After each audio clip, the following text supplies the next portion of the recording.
Hello and welcome back to another episode of the conversion of Lifeboat Hygge. I've been doing two jobs this week. One of them is a top coat on the inside of this door. This is a bit of a sneak peek. I'll show you that in a minute. And I've near enough finished the engine box. I hope you enjoy. As the title of this video kind of implicated, this is the reveal of the colour that boat's going to be.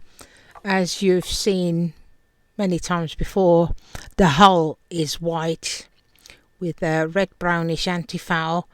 The top is still mainly white at the moment from the epoxy primer, but she is going to be this mellow yellow colour. It might not be the most original colour, but I don't see any point in trying to hide her, so I thought I might as well make it a bit of a feature, and I like this warm mellow yellow colour a lot.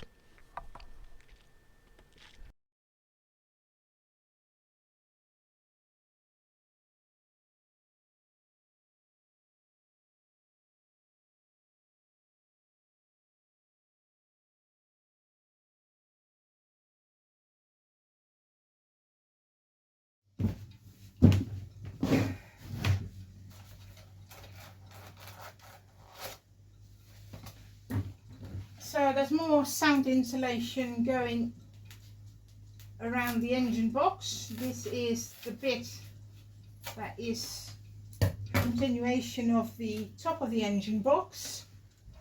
This bit, and this is the step down.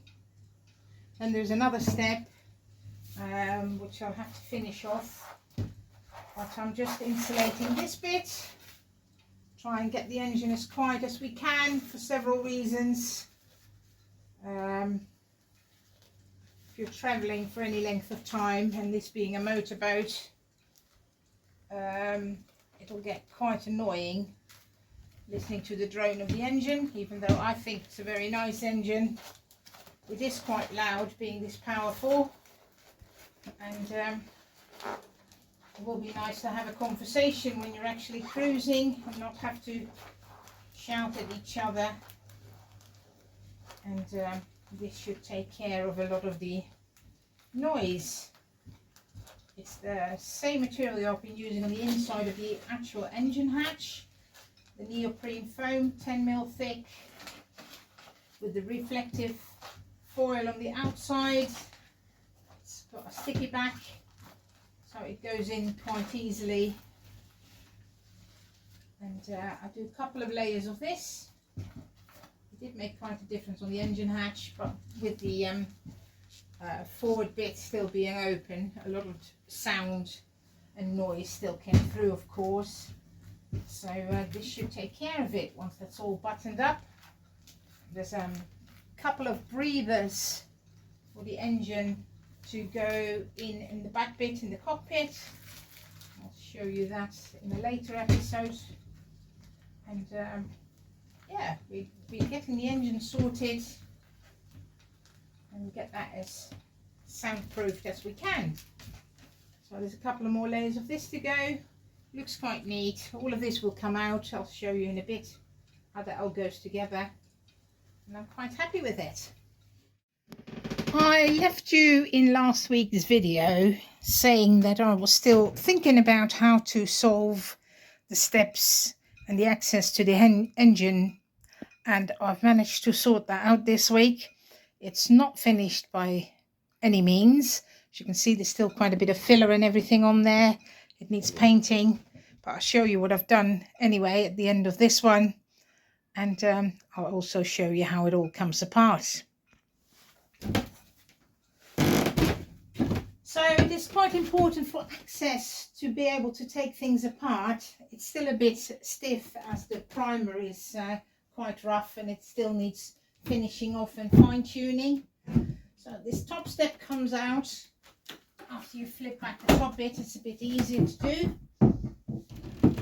That's the bit I've shown you when I was sound insulating it with a couple of layers.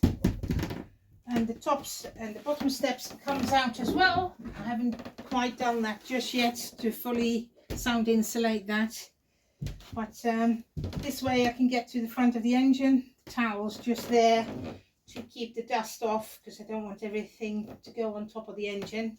But once this is properly finished, that can come off, of course, and it goes back together again, which makes it very user friendly, and you're much more likely to keep an eye on your engine, check the oil and everything if you can actually get to it.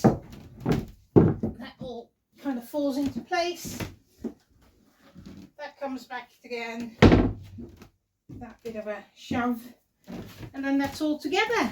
And I think that's going to work well once that's all done. I hope you enjoyed this video. If you have, please like and subscribe, like a comment, leave a comment if you want to, and hope to see you next week. Bye.